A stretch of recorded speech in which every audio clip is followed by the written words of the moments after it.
अस्सलाम वालेकुम, मेरा नाम है जाज़िब बाशमी और ये है होंडा सिविक रिबर्ट 2013 मॉडल। ये होंडा सिविक की 9th जनरेशन है जो कि वर्ल्ड वाइड 2012-13 में लॉन्च की गई थी और ये गाड़ी 2015 तक आई है। 15 के एंड में सिविक एक्स आ गई थी और ये गाड़ी डिसकंटिन्यू कर दी गई थी, लेकिन यह गाड़ी इंटीरियर के लिहाज से मेरे ख्याल से अब तक की सबसे बेस्ट सिविक है। ऐसा इंटीरियर किसी कार में नहीं आया, लेकिन एक्सटीरियर के लिहाज से हर किसी की अपनी ओपिनियन है। कुछ लोगों को ये कार बहुत ज़बरदस्त लगती है और कुछ को बड़ी नॉर्मल सी लगती है। मेरे ख्याल से ये कार बड़ी मैच्योर है एक्सटीरियर के लिहाज से और इंटीरियर में इसमें कोई कमी नहीं छोड़ी गई। और ये स्पेसिफिक कार है भी top of the line variant और सिविक में टोटल 4 वेरिएंट्स आते हैं। 1.8 मैनुअल, 1.8 ओरियल मैनुअल जिसमें सनरूफ आती है लेकिन वो गाड़ी मैनुअल होती है, फिर 1.8 ओरियल प्रोस्मेटिक यानी कि full top of the line car यूजी जो कि ये कार है, ये ऑटोमेटिक भी है, इसमें सनरूफ भी है और इसकी डिमांड 45 लाख रुपए है। ये गाड़ी साइकिल मोटरस्पोर्ट के पास अवेलेबल है और अगर आपने इसके बारे में कोई इन्फॉर्मेशन लेनी है तो आप इस दिए गए नंबर पर कॉल कर सकते हैं या फिर आप साइकिल मोटरस्पोर्ट को विजिट कर सकते हैं जो कि रावलपिंडी में DH2 के गेटमैन की ऑपोजिट लोकेटेड है। साइकिल मोटरस्पोर्ट सिर्फ गाड़ियों की बाइंग एंड सेलिंग ही नहीं बल्कि गाड़ियों में काम भी किए जाते हैं जैसा कि tints, wrap, ceramic coating, PPF, graphene coating. इसके अलावा यहाँ पे गाड़ियाँ फेसलिफ्ट भी की जाती हैं और यहाँ पर एक पेंट बुक भी अवेलेबल है जहाँ पे गाड़ियों में बेस्ट क्वालिटी का पेंट किया जाता है। साइकिल मोटर्स के टोटल 2 ब्रांचेस हैं, एक DH2 के गेटमैन की ऑपोजिट जो कि ये ब्रांच है और फिर एक और ब्रांच मरी रोड पे है। So गाड़ियों में किसी भी तरह के काम के लिए cycle Motors is the place. Overall, it's a great Civic and today I'm going to review it. Let's talk about the exterior of this car. Looks के लिहाज से ये गाड़ी काफी मैच्योर सी लगती है। इसमें हेडलाइट और बोनट के अंदर काफी स्ट्रॉन्ग करेक्टर लाइंस दी गई हैं, लेकिन यहाँ पे कुछ भी बहुत ज़्यादा फ्लैशी नहीं है। सिविक एक्स में हेडलाइट्स, बम्पर, ग्रिल, हर चीज़ में बहुत सारा कर्व थे, वो बहुत फ्लैशी थी और रिबॉन भी इसी तरह काफ़ी सोबर सी थी। बट स्टिल ये गाड़ी सिविक में मेरे ख्याल से सबसे ज़्यादा सोबर सी कार है। इसका बोनट काफ़ी छोटा सा है सिविक रिबॉन की तरह और उसकी वजह ये है कि इसका इंजन काफ़ी हद तक डैशबोर्ड के अंदर भी कंटिन्यू करता है। इवन जो इसके वाइपर हैं, इसका इंजन वाइपर्स के नीचे है। ये इस गाड़ी के बारे में एक मज़ेदार फैक्ट है। यूजली गाड़ियों का इंजन काफ़ी आगे होता है, रिबॉन में और रिबर्थ में इसका इंजन काफ़ी पीछे दिया गया है जिसकी वजह से इसका नोज काफ़ी छोटा है। सिविक एक्स में और फिर 11th जनरेशन में बोनट काफ़ी बड़े कर दिए गए और उसके अलावा ये गाड़ी क्योंकि यूजी है तो इसके फ्रंट पे ये फ्रंट कैमरा भी आता है। अगर बात कीजिए इस गाड़ी की हेडलाइट्स की तो सिविक की 9th जनरेशन में हेडलाइट्स में प्रोजेक्शन लैंप तो आ गया था, लेकिन प्रोजेक्शन लैंप बेसिक था, इसमें हेलोजन लैंप आता है और इसमें फिर बीम अलग से दी गई है। और by the way Honda headlights में बहुत ज़्यादा कॉस्ट कटिंग करता है। इवन 2023 में जो सिविक का स्टैंडर्ड और ओरियल वेरिएंट आता है 11th जनरेशन में भी उनके अंदर भी हेडलाइट के अंदर हेलोजन लैंप आता है, जो कि मेरे ख्याल से बड़ी वियर्ड चीज़ है। इवन अब 660 सीसी गाड़ियाँ भी जापानी जो होती हैं वो LED हेडलाइट को ऑफर कर रही हैं, जबकि पाकिस्तान में अभी तक बाइजनान तो भी स्विच नहीं किया गया।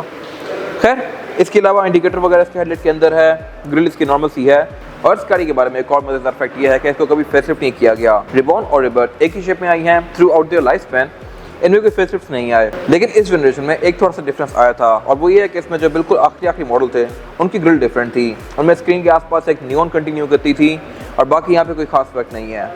इसके अलावा ये गाड़ी फॉग लैंप भी ऑफर करती है क्योंकि ये गाड़ी ओरियल है। सिंपल वाली कार के अंदर फॉग लैंप्स नहीं आते और बाकी यहाँ पे सब कुछ नॉर्मल सा है, लेकिन एक और चीज़ यहाँ पे नॉर्मल नहीं है और वो है इसके वाइपर्स। इसके वाइपर्स भी रिबॉन की तरह ऑपोजिट जाते हैं लाइक दिस। इसके बाद अगर बात की जाए इस गाड़ी की साइड प्रोफाइल की तो ये गाड़ी साइड के लिहाज से बड़ी डिसेंट सी है। यहाँ पे कोई बहुत ज़्यादा एक्सपेरिमेंट्स नहीं किया होंडा ने, सब कुछ यहाँ पे बड़ा फ्लोई सा है। बेचो करेक्टर लाइन्स हो, रूफ हो, साइड मिरर हो, रिम्स हो, सब कुछ बड़ा मैच्योर सा दिया गया है। अगर बात कीजिए फ्रंट डोर की तो ये काफ़ी मैसिव है, हम देख सकते हैं और इसके अलावा इसमें जो साइड मिरर हैं डोर के अंदर ही माउंटेड आते हैं रिबॉन की तरह। SC300 में भी अब ऐसे ही आते हैं और ये उस एरा में ऐसे साइड मिरर ऑफर करती थी। खैर, इसके अलावा अगर बात कीजिए फीचर्स की तो इसमें जो साइड मिरर हैं रिट्रैक्टेबल भी हैं, एडजस्टेबल भी हैं, लेकिन इनमें ऑटो का फीचर नहीं आता, उस एरा में कोई भी कार ऑफर नहीं करती थी। फिर इसमें इंडिकेटर दिए गए हैं LED में और इसके अलावा इसमें फ्रंट पे भी क्वार्टर ग्लास आता है रिबॉन की तरह। रिबॉन में ये प्रॉपर बॉडी के अंदर माउंटेड था, इसमें डोर के अंदर ही माउंटेड है। फिर इसके अलावा रूफ भी इसकी फ्लोई सी ही है और ये प्रॉपर सेडान है। सिविक सनरूफ भी ऑफर करती है ओरियल वेरिएंट में, इसमें सनरूफ है और इसके अलावा फिर इसमें एक फिजिकल की होल दिया गया है जहाँ से आप इस गाड़ी को अनलॉक कर सकते हैं। इसमें कोई साइड कट्स वगैरह नहीं है किसी भी शेप में और इसके रिम भी बड़े नॉर्मल से हैं लुक्स के लिहाज से। मेरे ख्याल से इससे बहुत ज़्यादा बेहतर हो सकते थे, लेकिन यह किसी की अपनी ओपिनियन है। लेकिन इस गाड़ी का क्योंकि इंटीरियर इतना ज़बरदस्त है तो लोगों को खास फर्क नहीं पड़ा इस तरह की चीज़ों से। और इस गाड़ी में फ्यूल टैंक भी 47 लीटर्स का आता है जो कि आपको एक फुल टैंक में तकरीबन 600 किलोमीटर तक की रेंज प्रोवाइड कर सकता है। फिर इसके अलावा बैक पे करेक्टर लाइन थोड़ी सी स्ट्रॉन्ग हो जाती हैं और ये टेल लाइट के अंदर तक कंटिन्यू करती हैं। इसके बम्पर में कुछ अनयूजुअल कट्स दिए हुए हैं, ऐसे कट्स आपको किसी और कार में देखने को नहीं मिलेंगे। ये इस गाड़ी में एक यूनिक चीज़ ही दी गई थी। बाकी स्पेसिफिक कार में टायर ब्रिजस्टोन के लगे हुए हैं जिनके बारे में आगे बात करूंगा अभी। इसके बाद अगर बात की जाए इस गाड़ी की ब्रेड लुक की तो बैक पे भी अगेन पूरी कार की तरह सब कुछ बड़ा नॉर्मल सा है। इसकी टेल लाइट्स काफ़ी अनयूजुअल हैं, इस तरह से कि इसमें ये सिल्वर वाला पोर्शन ट्रंक के अंदर भी कंटिन्यू करता है, लेकिन ये वाला पोर्शन ग्लो नहीं करता। इसमें कोई बल्ब नहीं दिया गया। कुछ लोगों ने यहाँ पे बल्ब लगवाए हुए होते हैं और उनका ये पोर्शन ऑन होता है, तो वो बड़ी अनयूजुअल सी लुक देता है। खैर, ये इसका फेक एरिया है। टेल लाइट इसकी प्रॉपर ये वाली है। नीचे रनिंग लैंप दिया गया है ब्रेक के लिए, और इसमें इंडिकेटर और रिवर्स भी हेलोजन वाले आते हैं। बाकी बैक पे ब्रेक लैंप दिया गया है, और इसके अलावा इसके बैक पे काफ़ी सारी बैजिंग दी गई है। Honda, Civic, prosmatec, VTI, Oriel 1.8, IVTEC, और इसके अलावा फिर बैक पे कोई खास पार्किंग सेंसर वगैरह नहीं आते, जो कि अभी तक नहीं आ रहे। सिविक RS भी 1 करोड़ प्लस की होते हुए पार्किंग सेंसर ऑफर नहीं कर रही। इसके अलावा अगर बात की जाए इसकी ट्रंक कैपेसिटी की, तो ट्रंक कैपेसिटी इसमें काफ़ी स्पेशियस है। यहाँ पे आप 4 से 5 लोगों का सामान काफ़ी आसानी से रख सकते हैं। और इस ट्रंक को लॉक करने के लिए एक E4 पर रिलीज़ किया गया है और एक केबिन के अंदर रिलीज़ किया गया है। बैक पे इसका कोई रिलीज़ नहीं आता, ना ट्रंक के अंदर, ना यहाँ पे सॉफ्ट बटन आता है। तो यही 2 तरीके हैं जिससे आप इसको ओपन कर सकते हैं। और इसके अलावा इसमें नीचे एक प्रॉपर स्पेयर टायर भी आता है, जो कि फुल साइज़ का है। स्पेयर टायर इस गाड़ी में यूरोस्टार का आता है, और इसके अलावा फिर इसमें क्रेड बेंचेस वगैरह फोल्डेबल नहीं आते। ट्रंक के अंदर इसकी खास इंस्टॉलेशन नहीं दी गई। ये सिविक एक्स में प्री फेसलिफ्ट कार तक नहीं आई थी। जब उस गाड़ी को फेसलिफ्ट कर दिया गया तब उसमें बैक पे इंस्टॉलेशन आना शुरू हुई थी। बाकी इसके अलावा यहाँ पे सब कुछ नॉर्मल सही है। इसमें रेयर कैमरा भी आता है डेफिनेटली, क्योंकि इसमें स्क्रीन भी आती है। फिर बाकी इस पर ABS की बैजिंग दी गई है। उस एरा में ABS भी एक कटिंग एज टेक्नोलॉजी थी, तो हर गाड़ी इसको शोकेस करती थी। इसके बाद अगर बात की जाए इस गाड़ी के इंटीरियर की, तो रिबर्थ ने सिविक में सबसे बेस्ट इंटीरियर ऑफर किया है। ये इंटीरियर बहुत ज़्यादा स्पेशियस भी है। इसमें हर चीज़ पे काफ़ी ज़्यादा वर्क किया गया है, और ये गाड़ी क्योंकि बेस्ट इंटीरियर के साथ है तो इसकी लुक भी काफ़ी ब्राइट आती है। अब सिविक RS के अंदर इंटीरियर ब्लैक में आता है, जो कि मेरे ख्याल से काफ़ी सफोकेटिंग सा होता है। ये लुक बहुत बेहतर है। फिलहाल अगर बात की जाए इस गाड़ी के स्टीयरिंग व्हील की, तो स्टीयरिंग व्हील इस गाड़ी का लेदर की फिनिश में आता है। इसमें लेफ्ट और राइट स्पोक में डिफरेंट कंट्रोल्स दिए गए हैं। लेफ्ट स्पोक में जो कंट्रोल्स हैं ये मल्टीमीडिया सिस्टम के हैं, और यहाँ से आप इसके MID के बीच में नेविगेट कर सकते हैं। राइट स्पोक में जो कंट्रोल्स दिए गए हैं ये क्रूज के हैं। इसमें क्रूज भी आता है, और ये पहले सिविक थी जहाँ से क्रूज आना शुरू हुआ था। रिबॉन के इंटरनेशनल वेरिएंट्स में क्रूज आता था, लेकिन पाकिस्तान में सिविक ने ऑफर नहीं किया। रिबर्थ से ऑनवर्ड्स ऑफर करना शुरू कर दिया था। फिर इसके अलावा इसमें एयरबैग्स भी टोटल 2 आते हैं, एक स्टीयरिंग व्हील में और एक डैशबोर्ड में। और इसके अलावा फिर इसमें हेडलाइट के कंट्रोल भी नॉर्मल से ही हैं, लेकिन इनमें एक फॉग वाला फीचर दिया गया है। फॉग इस गाड़ी में स्टैंडर्ड आती है। वाइपर इसके नॉर्मल से हैं। और अगर बात की जाए इस गाड़ी के मीटर की, जो कि इस गाड़ी का सबसे बेस्ट पॉइंट है, तो ये बड़ा मज़ेदार है देखने में। ये डुअल डैश है। डुअल डैश का मतलब ये है कि RPM एक अलग लेवल पे है, और इसका स्पीडोमीटर एक अलग लेवल पे है। ये चीज़ रिबॉन में भी फॉलो की गई थी और रिबर्थ में भी दी गई है। RPM भी इसका काफ़ी इंटरेक्टिव सा है, और इसके अलावा जो इसका स्पीडोमीटर है ये डिजिटल फॉर्मेट में आपको स्पीड शो करवाता है इन km/h। इसके अलावा साइड पे 2 लाइट्स दी गई हैं, ये ब्लू और ग्रीन के बीच में स्विच करती हैं डिपेंडिंग अपॉन योर एक्सेलरेटर। अगर आप ज़्यादा पुश करेंगे इसको तो ये लाइट्स ग्रीन हो जाएंगी, छोड़ेंगे तो ब्लू हो जाएंगी। इसके अलावा इसके साथ फ्यूल गेज और वेरिएबल एवरेज दी गई है, और इसका फिर MID डिस्प्ले दिया गया है।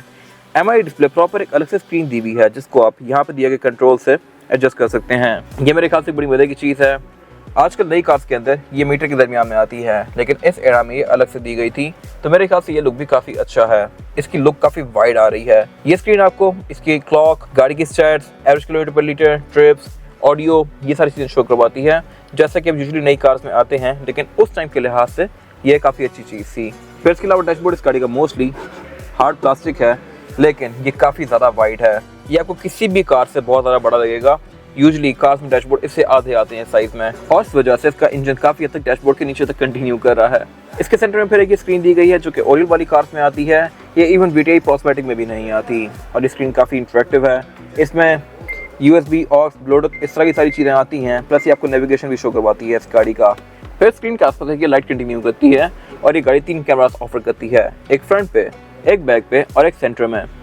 इसके अलावा नीचे क्लाइमेट कंट्रोल दिया गया है। क्लाइमेट कंट्रोल इस गाड़ी का सिंगल जोन ही है, लेकिन ये ऑटोमेटिक है। आप जो टेम्परेचर सेट कर देंगे उसके लिहाज से गाड़ी केबिन का टेम्परेचर एडजस्ट करेगी। ये पहली सिविक थी जिसमें ये ऑटोमेटिक आना शुरू हुआ था। अगेन इसके सिंपल प्रोस्मेटिक वेरिएंट्स के अंदर ये मैनुअल आता है।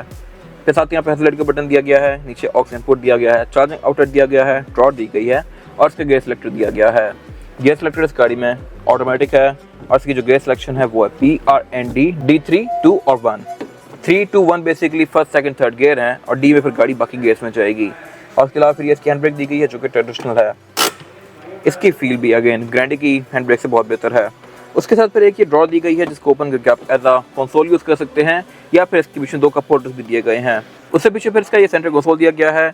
इसकी कैपेसिटी अच्छी खासी स्पेशियस है, और इसका जो हुड है इसको भी आप स्लाइड कर सकते हैं। Like this. आगे करके आप इसको आर्मरेस्ट बना सकते हैं, पीछे करके इसका हुड ओपन कर सकते हैं। सीट्स इस गाड़ी में फैब्रिक की फिनिश में आती हैं। इसका जो यूजी वेरिएंट था 2014 के एंड वाला, उसमें लेदर में आ गई थी, लेकिन इससे पहले बेशक टॉप ऑफ लाइन कार हो, सीट फैब्रिक की ही आती थी और यही सेम फैब्रिक इसका डोर्स के अंदर भी कंटिन्यू किया गया है। इस पर एक टेक्सचर दिया गया है जो कि इसकी लुक को अच्छा बना रहा है और डोर पैनल्स के काफ़ी मैसिव हैं। फिर इसके अलावा स्पीकर की गाड़ी टोटल 6 ऑफर करती है।